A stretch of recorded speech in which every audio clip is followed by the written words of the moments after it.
तो hello friend, आज की इस वीडियो में आप सभी लोगों को आतंकवाद समस्या और समाधान पर निबंध बताने वाले पर बच्चों। ये निबंध आपका 10th वाले स्टूडेंट हो चाहे 12th वाले स्टूडेंट हो। जी प्यारे बच्चों, चाहे 10th के स्टूडेंट हो चाहे 12th के स्टूडेंट हो, दोनों कक्षाओं के लिए काफ़ी ज़्यादा इंपॉर्टेंट है ये निबंध। आतंकवाद समस्या और समाधान पर निबंध। जी प्यारे बच्चों, हर साल बोर्ड परीक्षा में 2014 से लेकर जितनी भी बोर्ड परीक्षाएं 2024 तक हुई हैं, सभी बोर्ड परीक्षाओं में कहीं ना कहीं किसी न किसी सेट में ये निबंध आपको देखने को मिला है। और ये निबंध आपको क्लास 10th की परीक्षा में 7 नंबर का और यही निबंध क्लास 12th की बोर्ड परीक्षा में 9 नंबर का मिलता है। तो आई होप आपको समझ में आया हो गया होगा कि कितना मोस्ट इम्पॉर्टेंट ये निबंध है। इस निबंध को आप लोग भली भांति तैयार कर लीजिएगा, क्योंकि अगर आप लोग इस निबंध को तैयार कर लेते हैं बच्चों तो पक्का समझिए कि आपका 7 नंबर पक्का हो जाएगा और 12th वाले बच्चों का 9 नंबर पक्का हो जाएगा। तो दोनों कक्षाओं के लिए बहुत ही ज़्यादा इंपॉर्टेंट है और मैं इसको कहीं डिटेल में बताऊंगा। इमेजिन करके आप समझिएगा, आपको रटने की आवश्यकता बिल्कुल भी नहीं है। आपके दिमाग में वो चीज़ें अपने आप सेव हो जाएंगी अगर आप इमेजिन करके उसको याद करते हैं। तो रटकर याद करेंगे तो बिल्कुल भी नहीं याद होगा। समझ आए पे बच्चों? तो सबसे पहले लिखेंगे रूपरेखा। क्या लिखेंगे? रूपरेखा। अब बोलेंगे सर हम लाल पेन से लिखे, बिल्कुल नहीं। लाल पेन से आपको बोर्ड की कॉपी में नहीं लिखना है। अगर आप हेडिंग डालते हैं तो ब्लैक पेन से, और आप अगर लिखते हैं उसके बारे में तो ब्लू पेन से। क्या मैंने कहा? हेडिंग डालेंगे तो ब्लैक पेन से, उसके बारे में लिखेंगे तो ब्लू पेन से। दो ही पेन का आप यूज करेंगे। तो ब्लैक पेन से लिख दीजिएगा रूपरेखा और नीले पेन से लिख दीजिएगा रूपरेखा में लिख दीजिएगा पहला पॉइंट आतंकवाद का अर्थ, दूसरा है आतंकवाद के कारण, तीसरा है भारत में आतंकवाद, और चौथा आतंकवाद को रोकने के उपाय, और पांचवा उपसंहार। प्यारे बच्चों, कोई सा भी निबंध आप लिखते हैं, कितना बड़ा छोटा, कितना से बड़ा, कितना छोटा से छोटा, अगर निबंध आप लिखते हैं तो कम से कम आपको 5 हेडिंग होना आवश्यक है। कितना हेडिंग आवश्यक है? देखिए, मैं इसी वक्त आपको क्लियर भी करते चल रहा हूं कि क्या क्या आपके लिए इंपॉर्टेंट है।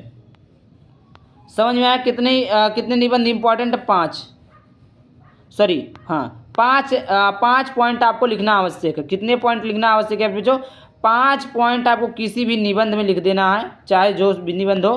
तो आप ये बात को ध्यान रखिएगा, कोई सा भी निबंध हो 5 हेडिंग लिखिएगा। तो आतंकवाद का अर्थ, आतंकवाद का अर्थ में क्या होता है? फिर जो आतंकवाद का मतलब ही होता है आतंकवादी के टाइप से, मतलब इमेजिन करिए। आतंकवाद एक ऐसी समस्या या आतंकवाद एक ऐसी पशु प्रवृत्ति है जिसकी ना कोई जाति है, ना धर्म है, ना समाज है और ना ही कोई राष्ट्र है। यह तो विघटनकारी तत्वों द्वारा संबंधित होकर किया गया सामूहिक हिंसात्मक प्रयास है, जिसमें राष्ट्रद्रोह के प्रति राग और देशभक्त के प्रति द्वेषभाव मुख्य रूप से रहता है। देखिए, इसके कहने का मतलब यह है कि आतंकवाद किसी जाति के ऊपर, किसी धर्म के ऊपर, किसी संप्रदाय के ऊपर, किसी प्रजा के ऊपर, कि ऐसे लोगों के ऊपर नहीं रहता है। आतंकवाद जो रहता है फिर बच्चों, ठीक, तो समझ में आतंकवाद का अर्थ क्या? आतंकवाद का मतलब ये है कि किसी पशु, कोई पशु नहीं है, कोई पक्षी नहीं है, कोई जात नहीं है, कोई धर्म नहीं है, कोई संप्रदाय नहीं है, कोई एक ही लोग नहीं है, कोई एक ही प्रकार के व्यक्ति नहीं है। जो है आतंकवाद का अर्थ होता है हिंसात्मक प्रयास। जो भी मतलब विद्रोह करे, देश के प्रति प्रेम ना करे, देश से दुर्व्यवहार करे, वो आतंकवाद वाले काम करे, तो उसे हम क्या कहते हैं? यही आतंकवाद का क्या अर्थ है। यहाँ तो हमने बता दिया और अपनी भाषाओं में भी हमने आप सभी को समझा दिया है। आगे बात करते हैं आतंकवाद के कारण। क्या है फिर बच्चों? आतंकवाद के कारण क्या है? आतंकवाद के कारण, ये है आपका आतंकवाद के कारण। तो आतंकवाद भी एक पत्थर है नहीं है जो जाति, धर्म, भाषा तथा क्षेत्र आदि को माध्यम, तो ये आतंकवाद के कारण है कि जो जाति, धर्म, भाषा और क्षेत्र आदि को माध्यम बनाकर प्रगति पथ पर गतिरोधक बनाकर रखा जाता है। गतिरोधक पूरे देश में अस्थिरता पैदा कर देता है, जिसके पीछे एक घृणित और कृषित महत्वाकांक्षा होती है। ये आतंकवाद के कारण है। किसके कारण ये होता है, क्यों करते हैं? अब आते हैं भारत में आतंकवाद। भारत में आतंकवाद बहुत ही गहरी समस्या हो गई है, बट वैसे भारत में आतंकवाद बहुत ही कम हो गया है। हमारे भारत में आतंकवाद का सिर दोनों दिन उठता ही जा रहा। इसमें लिखा है जो चीज़ें, आज भी ऐसे कुछ कश्मीरी कुपुत्र हैं जो खाते हैं यहाँ का और गाते हैं पाकिस्तान का।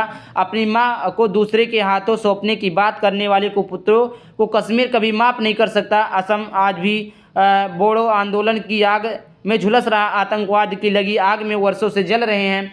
पंजाब की पीड़ा अभी तक शांत नहीं हुई है। अब देखिए भारत में आतंकवाद जो है मेरे बच्चों, जैसे कुछ लोग आतंकवादी घुसे बैठे हैं, जो कुछ लोग जो भारत माता से उनको प्रेम नहीं है, कुछ लोग इस देश से प्रेम नहीं है, जो मतलब है कि मतलब खाते हैं हिंदुस्तान का, खाते हैं हिंदुस्तान का लेकिन गाते हैं पाकिस्तान का, रहते हैं हिंदुस्तान में गाते हैं पाकिस्तान का, सब करते हैं हिंदुस्तान में गाते हैं पाकिस्तान में। ऐसे लोग क्या हैं? आतंकवाद हैं। ऐसे लोग क्या हैं? गद्दार हैं। इन्हीं जो लोगों को क्या कहा गया? आतंकवाद कहा गया। तो भारत में आतंकवाद कुछ इस प्रकार है जो कि मैंने आपको बता दिया है। अब बात करते हैं अब बात करते हैं आतंकवाद को रोकने के उपाय। आखिरकार आतंकवाद को हम कैसे नियंत्रण में कर सकते हैं, कैसे हम रोक सकते हैं, कैसे कंट्रोल कर सकते हैं। तो देखिए आतंकवाद के अंत के लिए हमें युद्ध स्तर पर जुड़ना पड़ेगा। मतलब आतंकवाद को रोकने के उपाय के लिए हमें अपने में जागरूकता फैलानी होगी। कि मतलब जैसे जागरूकता फैलाने की मतलब क्या है? इसके मतलब जैसे हम 4 लोग हैं, 4 लोग इकट्ठा हो गए, तो जब जागरूक रहेंगे तो कोई भी आतंकवादी नहीं घुस पाएगा।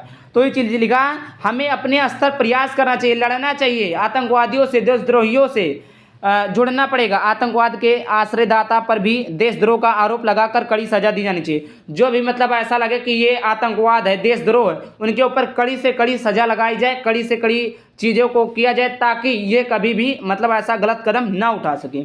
प्रशासन को चुस्त दुरुस्त बनाया जाए और समुचित अधिकार दिए जाए। आतंकवादियों से किसी भी प्रकार का समझौता राष्ट्र के लिए घातक सिद्ध होगा।